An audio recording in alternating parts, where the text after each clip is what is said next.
Hi, this is Russ Jeffers from mobileburn.com and AndroidAuthority.com, and here today with me I've got the HTC Legend. The Legend was recently announced at Mobile World Congress 2010, and now we've actually managed to get our hands on the handset just 2 weeks later. As you can see, it's a quite attractive looking handset, and it's all carved from one piece of aluminium. It's a nice aluminium unibody, very strong, very tough, but also very pretty looking, as you can see.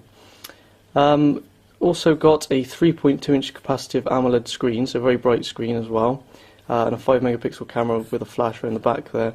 It's got these little soft touch, sort of rubberized plastic bits as well at the bottom and top of the back piece, and this part unclips for the battery and SIM card and micro SD card to fit in here. But we'll show you more of the phone a bit later on. Just going to do a quick unboxing first for you. So as you can see, the first thing in the box is the battery, quite a large battery, 1300 milliamp hours, so it should keep you going for a good day and a half, 2 days, hopefully. Next up in the box we've got the data cable. As you can see, it's just a regular USB to micro USB, and that just plugs straight on in the bottom of the Legend there, as you can see. This also plugs into this AC adapter here, so the large end just goes into the adapter, and then you've got the UK plug end on the end here. Obviously have a European plug depending on where you are, and that can just be plugged into the wall and used to charge the phone normally using the data cable, which is quite handy. Otherwise we've just got a set of headphones which use a normal 3.5mm headphone jack that you get on most sort of iPods and MP3 players. The headphones themselves don't look great, they're a bit sort of plasticky, but at least you do get some sort of foam tips to help keep them in your ears a bit better, and also a clip to clip them onto your shirt or your tie. And also included in the headphones, you can see it's got sort of an inline microphone here for making calls as well, and some buttons to control the music and also answer calls and skip forward and back through tracks and stuff, so that's pretty handy too. And that's what we've got in the box here. As you can see, though, it's a plain box, so it's not sort of a final release version, but that's a good indication of what you can expect to get in the final release. Okay, so here we've got the Legend itself. We just take this plastic covering off. It's just a protective covering that tells you not to put the phone in your pocket and sit on it or anything, which is, I suppose, goes without saying. Regardless of that, it's still a pretty tough phone because it's made from a single block of aluminium. As you can see, the aluminium follows all the way around the device. It's just machined from one piece, so it's a pretty tough phone. And we've got the 3.2-inch screen on the front here. It's a capacitive touch screen with multi-touch, so you can do all pinch gestures and different things like that. And it's also an AMOLED display as well, so it's got the new OLED technology in it, so it's very bright and also uses less power on darker screens. Down the bottom here we've got this, maybe able to see it here, there's an optical mouse. So instead of the trackball that we had with the previous, the Hero, we've got this instead, which is like an optical trackpad, I suppose. And then a little button around it, which is what this little circular part around the outside is.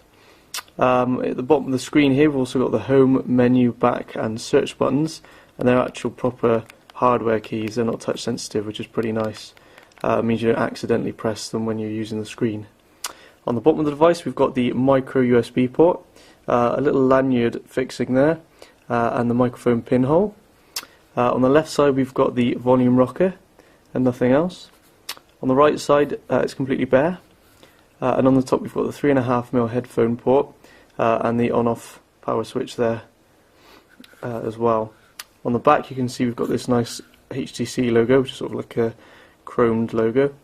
We've got the 5-megapixel autofocus camera lens and an LED flash beneath it. Then you've got the speaker grill here for the speakerphone, which you can also use for music and different bits and pieces. And then these rubberized sections here just around it, which I think actually sort of offset the silver of the device pretty well. Black and silver colour scheme looks pretty nice, as you can see. Okay, so you might be wondering whereabouts on the HTC Legend you put the battery and the SIM card. As you can see, there's no real sort of back cover because it's all one single piece of aluminium all the way through. So it's actually in this part at the bottom here, which is like a rubberized soft touch plastic, so it's pretty scratch proof and grippy, which is quite nice.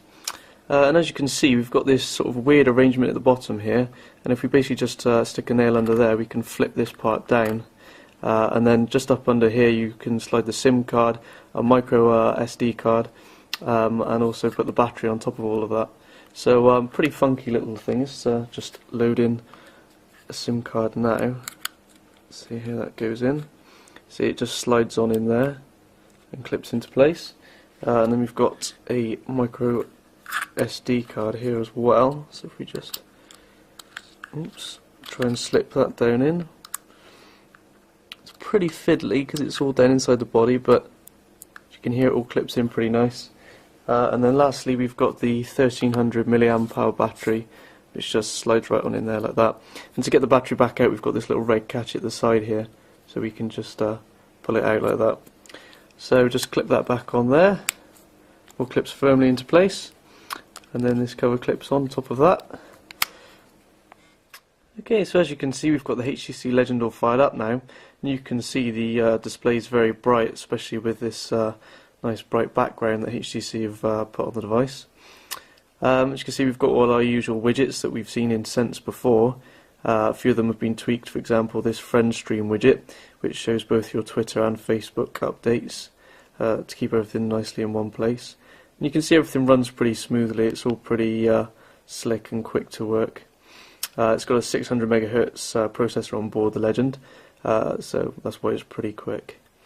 As you can see, we've also got these tips here that come up. This one's showing us one of the new features of Sense, which is this pinch thumbnail view. So if we just close that tip, we can do the pinch gesture, and you can see it shows all our windows that are open. And then we can just select one of those windows, and it flicks straight over to it, which is quite handy. You can also press the home button to do the same thing, as you can see there. So it's all pretty nice. It's kind of like Expose on the Mac, I suppose, in a way, which is one of my favourite features on the Mac, so I'm quite happy to see it here on the Legend. We've also got all the usual different things like the bookmarks widget. We've got space to put new widgets, so we can just press and hold to add them. And we've got things like the usual weather widget, favourite contacts widget, and email and things like that, as you can see there. Okay, so as I mentioned earlier, instead of the Heroes trackball, the Legend has this optical joypad down the bottom here. And if I just move my thumb across it, as you can see, it can be used to switch screens and generally navigate around the phone. So it can be used in the same way as a trackball, and it works in all directions. If we just open up the menu here, we can show you. So I can move down and across with the trackball, and then the ring around the actual optical part of the trackpad can actually be used. It's actually a button, so you can just click it in there, and it'll actually open what you've selected, which is quite handy. So that's pretty neat. And you can use it, there you go, to move between all different kinds of things on the phone, or go back and edit text, for example, if you type something wrong. And it's quite a nice tactile click as well, as with the buttons beneath the screen.